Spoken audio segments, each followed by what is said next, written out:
بھکر ضلع council hall میں آبادی و ترقی پر سیمینار کا انعقاد، مہمان خصوصی CEO صحت و آبادی ڈاکٹر مظہر عباس خان کی شرکت، ڈسٹرکٹ پاپولیشن ویلفیئر آفیسرز اور پروگرام ڈائریکٹرز کی اہم تجاویز۔ آئیے چلتے ہیں بھکر سے ہمارے نمائندہ غلام یاسین کھوکھر کی تفصیلی رپورٹ کی جانب۔ محکمہ صحت و آبادی کی طرف سے پنجاب فیملی پلاننگ پروگرام کے تحت آبادی اور ترقی کے عنوان پر ضلع کونسل ہال میں سیمینار کا انعقاد کیا گیا۔ سیمینار کے مہمان خصوصی CEO صحت و آبادی سرجن ڈاکٹر مظہر عباس خان تھے۔ تقریب میں district population welfare officer Habib ur Rehman Aulakh, programme director DHDC doctor Zahida Qayyum, deputy district population welfare officer Muhammad Ramzan Awan, NGOs، سماجی بہبود، علماء، خطیب، سول سوسائٹی، الیکٹرانک اور پرنٹ میڈیا سے وابستہ صحافیوں کی کثیر تعداد نے شرکت کی۔ رپورٹ غلام یاسین کھوکھر اور آپ دیکھ رہے ہیں آج تک۔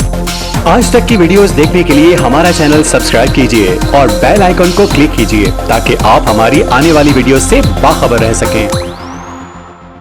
CEO محکمہ صحت و آبادی ڈاکٹر مظہر عباس خان نے سیمینار سے گفتگو کرتے ہوئے کہا کہ فیملی پلاننگ کے حوالے سے رویوں میں تبدیلی کی ترغیب کے لیے علماء، صحافتی تنظیموں، workshop, social media, mobile apps, online platforms کا استعمال کر کے اور گراس روٹ لیول پر اثر و رسوخ رکھنے والے افراد کو موبلائز کر کے تیزی سے بڑھتی ہوئی بے ہنگم آبادی کو روکا جا سکتا ہے اور ملک کو معاشی اور معاشرتی ترقی کی راہ پر گامزن کیا جا سکتا ہے۔ حبیب الرحمان، ملک رمضان اعوان اور دیگر مقررین کا کہنا تھا کہ خاندانی منصوبہ بندی کے حوالے سے خواتین اور بچیوں کے حقوق، صنفی مساوات اور انسانی حقوق کی اہمیت کے بارے میں عوام الناس میں شعور اجاگر کرنا ناگزیر ہے۔ تیز رفتاری کے ساتھ ملک کی بڑھتی ہوئی آبادی بے شمار مسائل کا پیش خیمہ ثابت ہو رہی ہے۔ ایک محتاط اندازے کے مطابق صرف صوبہ پنجاب کے محدود وسائل کے مقابلے میں آبادی کے بڑھنے کی شرح 2.53% سے زائد ریکارڈ کی گئی ہے۔ خطے میں سب سے زیادہ آبادی بڑھنے کی شرح پاکستان میں ہے۔ آبادی کے بڑھتے ہوئے اس رجحان کی بدولت معاشرے میں غربت، لاقانونیت، بے روزگاری، فضائی آلودگی، پانی کی قلت، ٹرانسپورٹ کی کمی، صحت کی جدید سہولیات کی کمی، زچہ و بچہ کی اموات جیسے سینکڑوں سنگین مسائل کو جنم دے رہی ہے۔ محکمہ صحت و آبادی پنجاب کا پیش کردہ متوازن خاندان خوشحال پاکستان کے نظریہ کا مقصد یہ ہے کہ چادر دیکھ کر پاؤں پھیلائے جائیں اور اپنے وسائل کو مد نظر رکھ کر بچے پیدا کیے جائیں تاکہ ماں اور بچے دونوں کی صحت اچھی رہے اور ایک خوشحال خاندان پروان چڑھ سکے۔